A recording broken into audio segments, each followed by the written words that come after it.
अब दोनों भाई कौशल्या के दरबार में गए। कौशल्या मलिन कपड़ों में, व्याकुल दशा में, दुखी शरीर से भरत जी को देख करके माता उठी, मूर्छित धरती के ऊपर गिर गई। देखत भरत विकल भय भारी। कौशल्या को देख करके भरत व्याकुल हो गए, परे चरणों में पड़े, अपने शरीर की दशा भुला दी। मात हे माता, हे पिता दिखा दे, को सिया राम लक्ष्मण कहाँ पर है?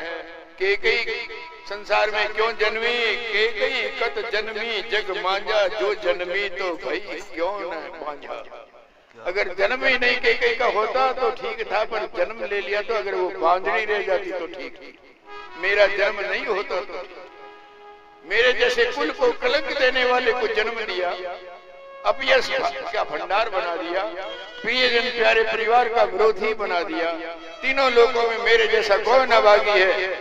पिता को स्वर्ग में गए, राम रघुवर वनवास में गए, मैं सारे अनर्थों का भागीदार बना, मुझे धिक्कार है। मैं तो जंगल में बांस के जंगल का, बांस के वनवास का आग बन गया, सबको जला दिया मैंने। भरत के वचन सुन करके माता कौशल्या ने आश्वासन दिया।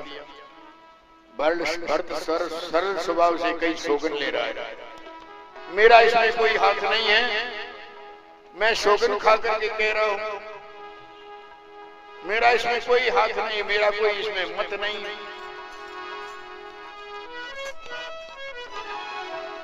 राम लक्ष्मण सीता वनवास में गए, मेरा प्राण साथ में क्यों नहीं गया?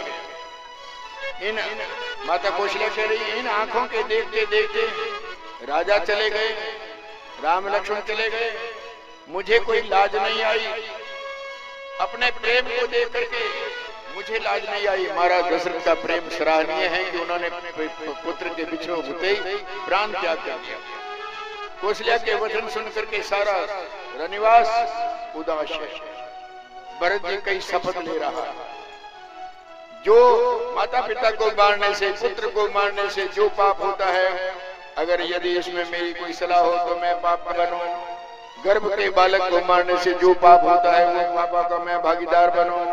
जो से छोटे मोटे पातक उपपातक है, शरीर से मन से होने वाले पाप हैं, उन सारे पापों का मैं भागीदार बनूं। जो भगवान विष्णु और शिव जी के चरणों की भक्ति को छोड़ करके भूतों की पूजा करें, ऐसी घोर नरक यात्रा में जाने के लिए यात्रा की तैयारी करें, उनकी गति मुझे मिले। यदि मेरी इसमें कोई मति हो, मेरा कोई सलाह इसमें मत हो, तो मैं ऐसे पापों का भागीदार बनूं। बहुत लंबी कथा है। भरत जी बार बार भांति भांति से पश्चाताप कर रहे हैं। कोई वेद को बेचे, धर्म को दूहे, कपटी कुटिल कलह प्रिय क्रोधी, वेद विदूषक विश्व विरोधी, ऐसे शब्द हैं जिनकी व्याख्या करनी भी बड़ी कठिन है। अनेक उदाहरण इसके प्रस्तुत किए जा सकते हैं। जिन्होंने जीवन भर में सारी सत्संग नहीं की, परमार्थ का रास्ता नहीं देखा, जो जिन्होंने मनुष्य शरीर पा करके भगवान का भजन नहीं किया, उन लोगों की जो गति हो वो गति मुझे मिले, यदि मैं इसमें सहमत हूं तो। भांति भांति से दशरथ जी ने अपने कई प्रकार के शब्द के प्रयोजन बताए। माता भरत के वचन सुन करके सच्चे सरल स्वभाव से, प्यारे राम के समान तू मेरा बेटा है, वचन से, शरीर से, मन से मैं कभी भी तेरे से दूर नहीं हूँ।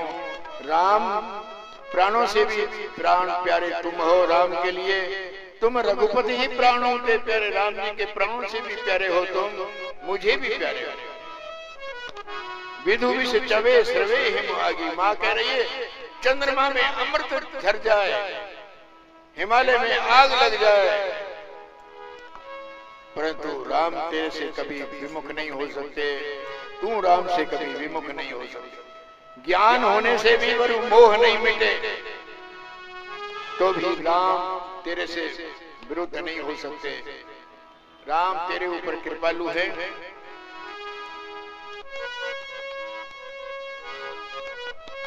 माता कौशल्या और भरत की लंबी कहानी के बाद माता सुमित्रा से मिलते हैं। भरत जी पश्चाताप के बीच में जहां भी जाते हैं वहां पर पश्चाताप। भरत जी आज पश्चाताप कर रहे हैं। रात्रि व्यतीत होने के बाद वामदेव और वशिष्ठ महाराज पधारे। सचिव महाजन सारे परिवार को इकट्ठा किया। मुनियों ने बहुत भाग से भरत जी को उपदेश दिया। परमार्थ के उपदेश की कथाएं सुनाई और अंत में एक बात कही, तात हृदय धीरज धरहु करहु जो अवसर याद, उठे भरत गुरु वचन सुने करन लगे सब काज। भैया भरत उठो, हृदय में धीर धारण करो। आज जो अवसर है करने का, काम करने का है, समय है, वो करो। गुरु महाराज की आज्ञा पा करके भरत जी उठे और आज का काम करने लगे। क्या काम है? महाराज दशरथ जी के अंतिम संस्कार की क्रिया। राजा के शरीर को वेद की विधि से नवाया गया, परम विचित्र विमान बनाया गया। गही पद भरत मात सब राखी, माताएं सती होने के लिए तैयार है, पर भरत जी माताओं के चरणों को पकड़ करके रख रहे हैं। बैठो, आप ऐसा मत करो। रही दानी दर्शन अभिलाखी। सुमित्रा और कौशल्या राम जी के दर्शनों की इच्छा के लिए भरत जी की बात को मान करके रह गई। चंदन का अगर भार बहु इकट्ठा किया, अनेक प्रकार के सुगंधित पदार्थ लिए, सरजू के किनारे पर चित्ता बनाई, मानो स्वर्ग में जाने के लिए एक सोपान बन गया, सीढ़ियां बन गई। इसी प्रकार से दाह संस्कार हुआ। अंतिम समय विधि के अनुसार तिलांजलि दी गई। शोधि सुमति सब वेद पुराना, कीन भरत दशगात विधाना। स्मृति वेद पुराणों को सबका मत विश्वास निश्चय करके उसके अनुसार भरत जी ने पिता का 10 गात्र विधान 10 दिनों के कृत्य को पूरा किया। जहाँ जैसे मुनिवर आयोजना, जैसे जैसे महाराज वशिष्ठ ने आज्ञा दी उसका पालन हुआ। पवित्र हुए, दान दिया गया। गाय, घोड़ा, हाथी, अनेक प्रकार के वाहन, नाना प्रकार से दान दिए गए। अपनी मानसिक पवित्रता, परिवार के शोक संदेश की निवृत्ति के लिए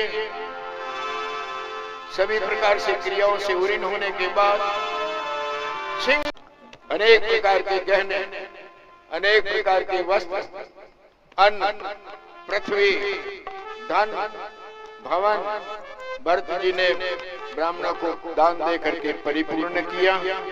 पिता के वास्ते भरत ने जैसी करनी की, लाखों मुखों से भी उसकी कथा को वर्णन नहीं की जा सकती। अच्छा दिन सोच करके ऋषि महाराज सारे इकट्ठे, ऋषि मुनि इकट्ठे हुए। मंत्रियों महाजनों को बुलाया और सारे राजसभा के बीच में बैठे और भरत को, शत्रुघ्न को, दोनों भाइयों को बुलाया। भरत जी वशिष्ठ जी को अपने पास में बैठा करके नीति और धर्म की कथाएं सुनाने लगे। पहले वो कथा सुनाई जैसे कुटिल केकई ने जो करनी की। महाराज धर्मव्रत सत्य की सराहना की, शरीर को त्याग करके भी अपने प्रेम का निर्वाह किया। फिर राम जी के गुणों की सराहना की। आंखों में पानी भर भर के शरीर मुनिराज का पुलकायमान हो गया। फिर लक्ष्मण की और सीता के प्रेम की कहानी कही। फिर शोक संदेह, मुनि विज्ञानी आप भी उदास हो गए। कथा कहते कहते महाराज भरत जी सुन रहे हैं दशरथ जी की कहानी, राम की कहानी, परिवार की कहानी महाराज वशिष्ठ जी सुना रहे हैं। अंतिम में एक बात कह रहे हैं, चिंता करने की बात नहीं भरत, रस न होनहार बड़ी प्रबल है। व्याकुल होकर के महाराज वशिष्ठ जी कह रहे हैं 6 बातें विधाता के हाथ में है। छह बातें अपने विधाता का मतलब अपनी कर्म रेखा के अधीन है। कर्म है वही हमारा देवता है, हमारे प्रारब्ध है वही हमारे विधाता है। हानि, लाभ, जीवन, जीवन मतलब जन्म, मृत्यु, यश और अपयश, ये छह बातें प्राणी साथ में लेकर के जन्म लेता है। जन्म कहाँ होगा, कब होगा, कैसे होगा, इस बात को कहने की जरूरत नहीं, आप जानते हैं। कईयों को देखा कि रास्ते में चलते चलते प्रसव हो रहा